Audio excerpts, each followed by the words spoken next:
পক্ষ থেকে কক্সবাজারের উখিয়া উপজেলার হলদিয়া পালং ইউনিয়নের অন্তর্গত মরিচা বাজার স্টেশনে ইকবাল টাওয়ারের পঞ্চম তলায় ঐতিহ্যবাহী দ্বীনী শিক্ষা প্রতিষ্ঠান মাহাদ আল ফুরকান মাদ্রাসার হিফজুল কুরআন সম্মাননা ও বার্ষিক পুরস্কার বিতরণ অনুষ্ঠান অনুষ্ঠিত হয়েছে। মঙ্গলবার সকাল থেকে MR কনভেনশন হলে মাহাদ আল ফুরকান মাদ্রাসার পরিচালক মুফতি রিদওয়ানুল কাদিরের সভাপতিত্বে অনুষ্ঠিত দিনব্যাপী হিফজুল কুরআন সম্মাননা ও বার্ষিক পুরস্কার বিতরণী অনুষ্ঠানে প্রধান মেহমান ছিলেন আঞ্জুমানে ইত্তেহাদুল মাদারিস বাংলাদেশের মহাপরিচালক মুফতি উবাইদুল্লাহ হামজা ও প্রধান অতিথি ছিলেন বাংলাদেশ জামাত ইসলামী কক্সবাজার জেলা শাখার সভাপতি অধ্যক্ষ নূর আহমদ আনোয়ারি। এতে জাতীয়তাবাদী দল বিএনপি উখিয়া উপজেলা শাখার সাধারণ সম্পাদক সুলতান মাহমুদ চৌধুরী, জামাত ইসলামী উখিয়া উপজেলা শাখার সাধারণ সম্পাদক মাওলানা সুলতান মাহমুদ ও রামু রাজারকুল আজিজুল উলুম মাদ্রাসার পরিচালক মাওলানা মোহসেন শরীফ সহ আরো অনেক উলেমায়ে কেরাম ও অভিভাবকরা উপস্থিত ছিলেন। কোরআনের আলোকে সামুদ্রিত করতে এই মাদ্রাসার সুনাম উপজেলা, জেলা এবং বিভাগীয় শ্রেষ্ঠ একটি প্রতিষ্ঠানে রূপান্তরিত করতে হবে বলে আশা ব্যক্ত করেছেন উপস্থিত অতিথিরা।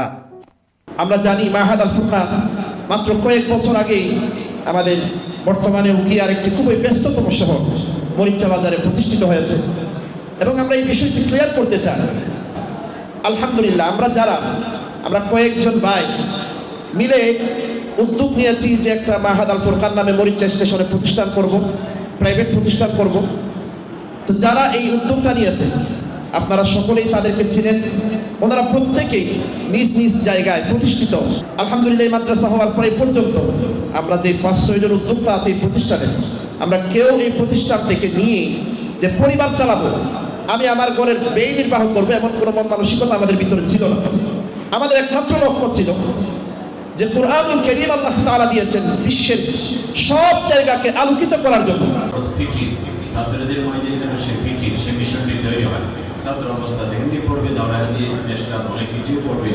এতে যদি ফিকির না থাকে তাহলে দেখা যায় আগামী জীবনে সে বড় দায়িত্বহীন হয়ে যাবে। ছোটবেলা থেকে যদি একটি ফিকির, একটি মেজাজ থাকে, আগামী দিন আমরা তাদেরকে সুন্দরভাবে গড়ে তুলতে পারবো। আল্লাহ পাক তৌফিক দান করুন। ইনশাআল্লাহ আমি মনে করি মাহাদ আল ফুরকান তাদের যে চেষ্টা প্রচেষ্টা সেটা সফল হবে। তারা এই এলাকার কোরআনের আলো জ্বালাতে, মানসম্মত শিক্ষা উপহার দিতে তারা এগিয়ে যাবে। আমরা সকলে সহযোগিতা করবো ইনশাআল্লাহ। আমি ব্যক্তিগতভাবে আমি খুবই আনন্দিত হয়েছি এই মাহাদের তৎপরতা এবং তাদের এই সকল আয়োজন দেখে। সাহস তাদের ভিতরে এসেছে আলহামদুলিল্লাহ।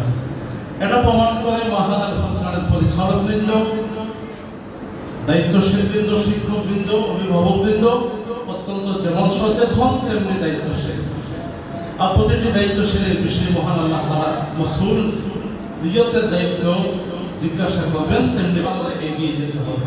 কিন্তু আমার এই প্রতিষ্ঠানের যিনি পরিচালক, যিনি দেখভাল করেন, আমার প্রিয় ভাই বাংলাদেশ ভাই মাওলানা রিদওয়ান কাদির, উদয়ন আমাদের এলাকার কৃতি সম্পদ, তার প্রতিষ্ঠান হিসাবে আমাদের দুই জনের একটা নাম রয়েছে আমাদের এলাকা হিসাবে।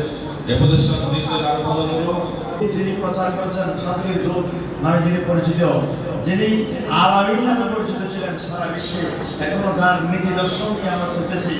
এই সুন্দর আয়োজনের মধ্যে আমাদের ছোট ছোট কচিকাছা ছেলেরা যে সুন্দর কোরআন আয়াত এবং একটা ছেলে কিছুক্ষণ আগে দেখলাম যে সুন্দর বয়ান করেছে, এই ছেলেরা ভবিষ্যতে দেশ এবং জাতি গঠনে অবশ্যই গুরুত্বপূর্ণ ভূমিকা রাখবে। অনুষ্ঠান শেষে শিক্ষার্থীদের মধ্যে ব্যাপক উৎসাহ উদ্দীপনা দেখা যায়। এছাড়া অভিভাবকরাও মাদ্রাসার শিক্ষার মান ও ব্যবস্থাপনায় সন্তোষ প্রকাশ করেছেন। Shafiul Shahin, Cox TV news desk.